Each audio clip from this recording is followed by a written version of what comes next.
Assalamualaikum. Kali ini kita akan membahas salah satu negara paling unik dan penuh kejutan di Timur Tengah. Sebuah negeri yang sebagian wilayah bersejarahnya masih menjadi pusat konflik dan bahkan dianggap oleh sebagian kelompok Zionis sebagai bagian dari proyek Greater Israel. Lalu, kenapa Israel begitu tertarik dengan wilayah ini? Orang-orang Yunani kuno menyebutnya sebagai negeri matahari.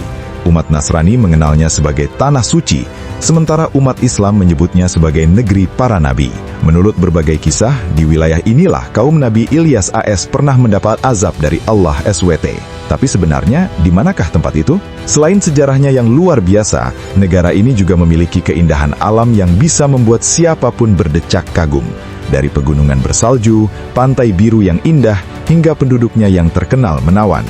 Meski berada di Timur Tengah, suasananya bahkan sering membuat orang merasa seperti sedang berada di Eropa. Negara itu adalah Lebanon. Mayoritas penduduk Lebanon beragama Islam, tetapi presidennya secara tradisional selalu berasal dari kalangan Kristen. Ibu kotanya, Beirut, telah berkali-kali hancur akibat perang dan bencana, namun setiap kali jatuh, kota ini selalu bangkit kembali.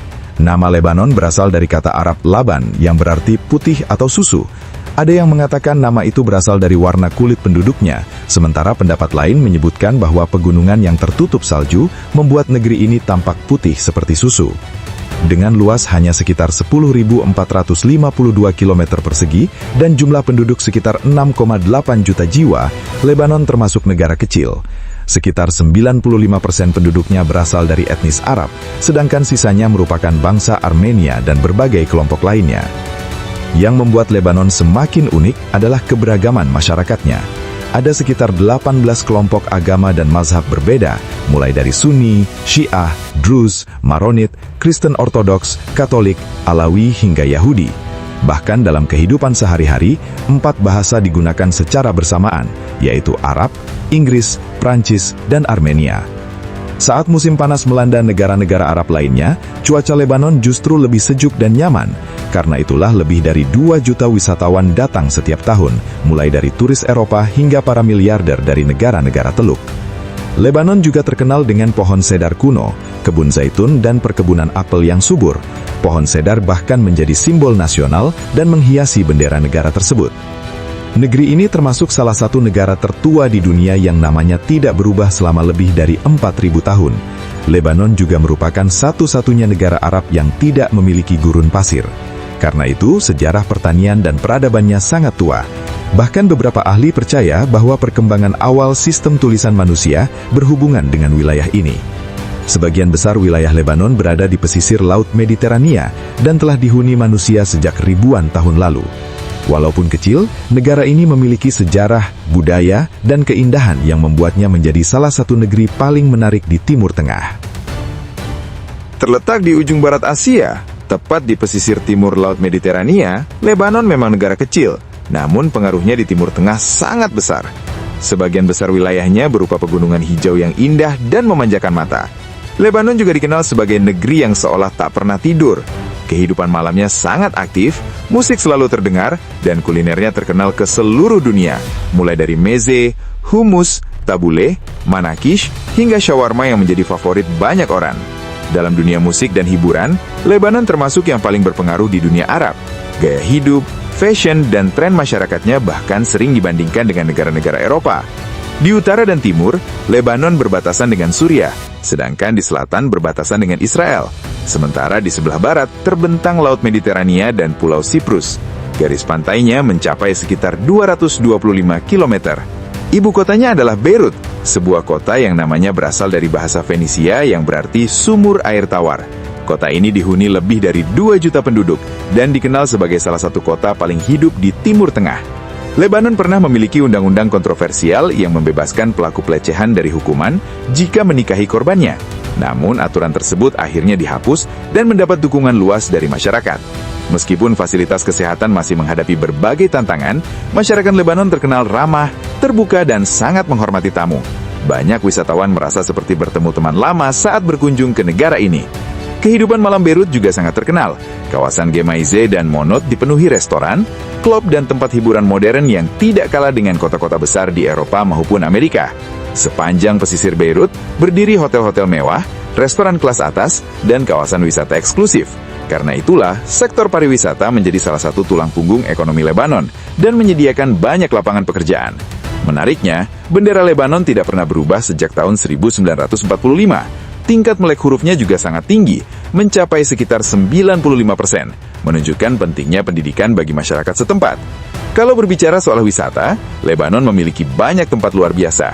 Salah satunya adalah air terjun Ba'atara Gorge yang terkenal dengan jurang raksasa dan 3 jembatan alami yang diselimuti berbagai legenda. Keindahan tempat ini membuat siapapun yang melihatnya pasti terpukau. Ada juga St. George Yacht Club and Marina yang terkenal dengan pelabuhan mewah, air laut yang jernih, dan pemandangan malam yang sangat mempesona. Selain itu, Lebanon memiliki beberapa pantai yang dianggap sebagai yang terindah di Timur Tengah, dengan pasir putih, laut biru, dan pegunungan yang mengelilinginya. Beirut sendiri merupakan kota kuno yang telah dihuni selama ribuan tahun. Sepanjang sejarah, kota ini tercatat sudah 8 kali mengalami kehancuran total.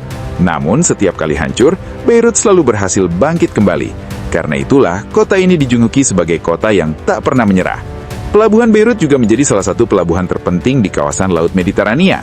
Sementara di pegunungan Harissa di utara Beirut, berdiri patung Our Lady of Lebanon, yang menjadi salah satu tempat ziarah umat Kristen paling terkenal dan merupakan simbol penting bagi komunitas Maronit di negara tersebut. Di kawasan Harissa, terdapat patung Bunda Maria setinggi 8,5 meter dengan kedua tangan terbuka. Setiap minggu perdana di bulan Mei, ribuan peziarah dan wisatawan berkumpul di tempat ini untuk mengikuti perayaan besar yang penuh suasana religius. Di pegunungan Shuf terdapat sebuah gua yang diyakini masyarakat setempat sebagai Gua Nabi Ayub AS. Dalam Al-Quran, beliau dikenal sebagai nabi yang diuji dengan penyakit, kehilangan harta, dan ditinggalkan banyak orang. Namun, beliau tetap bersabar, sehingga namanya hingga kini menjadi simbol kesabaran yang luar biasa. Konon, di gua inilah Nabi Ayub AS beribadah kepada Allah SWT. Setelah diperintahkan menghentakkan kaki ke tanah, muncullah mata air yang jernih. Dengan air tersebut, beliau akhirnya mendapatkan kesembuhan. Menurut riwayat Ibnu Katsir, ketika istrinya datang, ia melihat seorang pria sehat dan tampan, hingga tidak mengenali suaminya sendiri. Nabi Ayub AS kemudian tersenyum dan berkata, bahwa pria yang berdiri di hadapannya itu adalah dirinya. Dalam hadis juga disebutkan bahwa setelah sembuh, Allah memberikan hadiah berupa hujan belalang emas sebagai balasan atas kesabaran beliau. Karena itulah, hingga sekarang, ungkapan sabar seperti Nabi Ayub masih sering digunakan.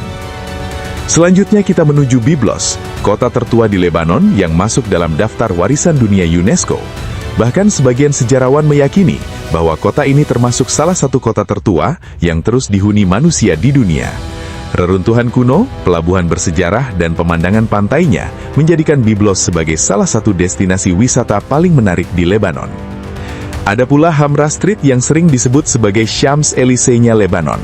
Kawasan ini menjadi salah satu pusat kehidupan kota Beirut, dipenuhi kafe, restoran, teater, dan universitas.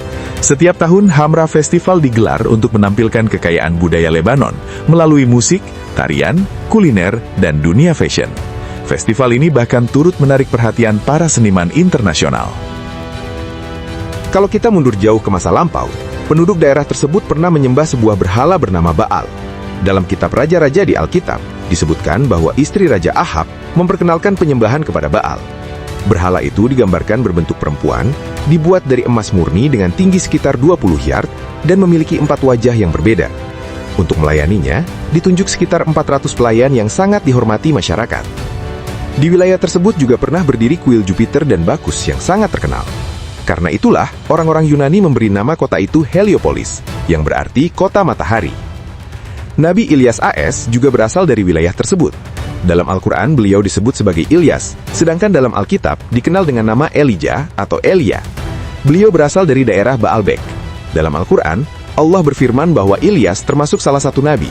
Beliau menyeru kaumnya agar bertakwa dan tidak menyembah Baal. Beliau bertanya, mengapa mereka memanggil Baal dan meninggalkan Allah, sang pencipta terbaik yang merupakan Tuhan mereka dan Tuhan nenek moyang mereka. Namun kaumnya tetap membangkang dan menolak beriman. Akhirnya Nabi Ilyas AS berdoa kepada Allah, dan selama 3 tahun wilayah tersebut tidak mendapatkan hujan sedikit pun. Kekeringan melanda dan masyarakat menderita karena kelaparan dan kehausan. Pada akhirnya mereka berjanji bahwa apabila hujan turun kembali, mereka akan mengakui kenabian beliau dan beriman. Setelah Nabi Ilyas AS berdoa, hujan pun turun, dan banyak orang akhirnya bertaubat. Di kota Baalbek inilah, Nabi Ibrahim AS juga pernah tinggal selama beberapa waktu. Kemudian menurut beberapa riwayat, Nabi Sulaiman AS menghadiahkan kota tersebut kepada Ratu Bilqis sebagai mahar. Bahkan ada yang mengatakan bahwa singgasana Nabi Sulaiman pernah berada di wilayah tersebut. Namun pada tahun 1170 Masehi, gempa bumi yang sangat dahsyat menghancurkan sebagian besar kota itu hingga nyaris rata dengan tanah. Saat ini Baalbek berada di Lebanon dekat perbatasan Suriah, dan reruntuhan bersejarahnya masih membuat para wisatawan terkagum-kagum. Lebanon juga memiliki arti penting bagi orang Yahudi. Pada tahun 1866, sebuah lembaga pendidikan besar didirikan di Beirut dan sampai sekarang masih tetap berdiri. Ketika Lebanon memperoleh kemerdekaan pada tahun 1943, negara-negara besar dunia memang memberikan kebebasan kepada negeri ini. Namun pada saat yang sama, mereka juga menetapkan sebuah kesepakatan politik yang masih berlaku hingga sekarang. Berdasarkan sistem tersebut, jabatan presiden selalu dipegang oleh orang Kristen Maronit. Perdana Menteri berasal dari kalangan Muslim Sunni, Ketua Parlemen berasal dari Muslim Syiah, sedangkan Wakil Ketua Parlemen dan Wakil Perdana Menteri berasal dari Kristen Ortodoks Yunani. Lebanon secara resmi meraih kemerdekaan dari Prancis pada tahun 1943. Sebelum Perang Saudara yang pecah pada tahun 1975, negara ini bahkan dijuluki sebagai Paris dan Swissnya Timur Tengah. Julukan itu muncul karena Lebanon dikenal sebagai pusat kemajuan, kemakmuran, modernitas, dan keindahan yang memikat banyak orang. Sementara itu, salah satu tokoh penting yang pernah memimpin Lebanon di era modern adalah Michel Aoun, yang menjabat sebagai Presiden Lebanon dan memainkan peran besar dalam dinamika politik negara tersebut. Perdana Menteri Lebanon saat itu adalah Hassan Diab, sedangkan ketua parlemennya dijabat oleh Nabih Berri. Sejak zaman kuno, masyarakat Lebanon dikenal sebagai pelopor pelayaran dan perdagangan laut. Jalur dagang mereka bahkan telah menjangkau Asyur dan Babilonia. Penduduk pertama wilayah ini berasal dari bangsa Semit. Banyak nabi dan rasul pernah diutus di tanah ini. Setiap kali dilakukan penggalian, sering ditemukan peninggalan peradaban kuno. Kota Sidon, Baalbek, Tair, Beirut, dan Tripoli hingga kini masih dipenuhi situs-situs bersejarah. Sepanjang sejarah, Lebanon pernah dikuasai Persia, ditaklukkan Alexander Agung, berada di bawah Romawi, menerima datangnya Islam pada abad ke-7, lalu menjadi bagian dari Kesultanan Ottoman. Setelah Perang Dunia Pertama, Prancis mengambil alih Lebanon dan memberi pengaruh besar kepada komunitas Kristen Maronit. Karena itulah hingga sekarang mayoritas penduduk Lebanon beragama Islam, tetapi presidennya selalu berasal dari kalangan Kristen Maronit. Lebanon juga melahirkan salah satu penulis terbesar dunia, Khalil Gibran. Lahir di desa Bashari, ia kemudian pindah ke Amerika Serikat. Karyanya yang paling terkenal, The Prophet, masih dibaca jutaan orang hingga saat ini. Sebagian besar wilayah Lebanon berada di pesisir Laut Mediterania. Musim dinginnya cukup dingin dengan salju di beberapa daerah, sedangkan musim panasnya hangat dan nyaman berkat angin laut. Ekonomi Lebanon bernilai sekitar 90 miliar dolar per tahun. Selain pertanian yang menghasilkan zaitun, apel, anggur, dan pohon sidar, negara ini sangat bergantung pada perdagangan, pariwisata, perbankan, dan sektor jasa. Sekitar 75% penduduknya menggunakan telepon seluler dan lebih dari 4,8 juta orang telah terhubung ke internet. Pada tahun 2026, jaringan 5G hampir menjangkau seluruh negeri. Walaupun kecil, Lebanon memiliki 8 bandara, 2 maskapai besar, serta jaringan jalan sepanjang lebih dari 22.000 km. Negara ini juga dikenal sebagai salah satu pusat penerbitan dan percetakan terbesar di dunia Arab. Lebanon merupakan negara Arab dengan populasi Kristen terbesar, terutama dari komunitas Maronit dan Ortodoks.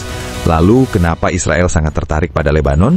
Sebagian kelompok Zionis meyakini bahwa wilayah selatan Lebanon termasuk bagian dari konsep Greater Israel yang didasarkan pada penafsiran tertentu terhadap kitab Taurat. Karena itu, mereka menganggap kawasan hingga Sungai Litani memiliki nilai strategis. Sementara itu, banyak umat Muslim memandang klaim tersebut sebagai bentuk ekspansi wilayah. Israel sendiri mengatakan bahwa target utamanya adalah Hizbullah, bukan pemerintah Lebanon atau warga sipil. Mereka menuduh Hizbullah yang didukung Iran menempatkan roket dan misil di perbatasan utara Israel. Namun dalam kenyataannya, konflik tersebut juga menelan banyak korban dari kalangan warga sipil. Di satu sisi ada serangan roket Hizbullah, dan di sisi lain ada serangan udara Israel. Akibatnya rakyat Lebanon menjadi pihak yang paling menderita. Nah teman-teman, sampai di sini pembahasan kita tentang Lebanon. Kalau kalian suka dengan video seperti ini, jangan lupa tekan tombol like dan subscribe, karena setiap video membutuhkan riset yang panjang dan mendalam. Terima kasih sudah menonton sampai akhir. Wassalamualaikum warahmatullahi wabarakatuh.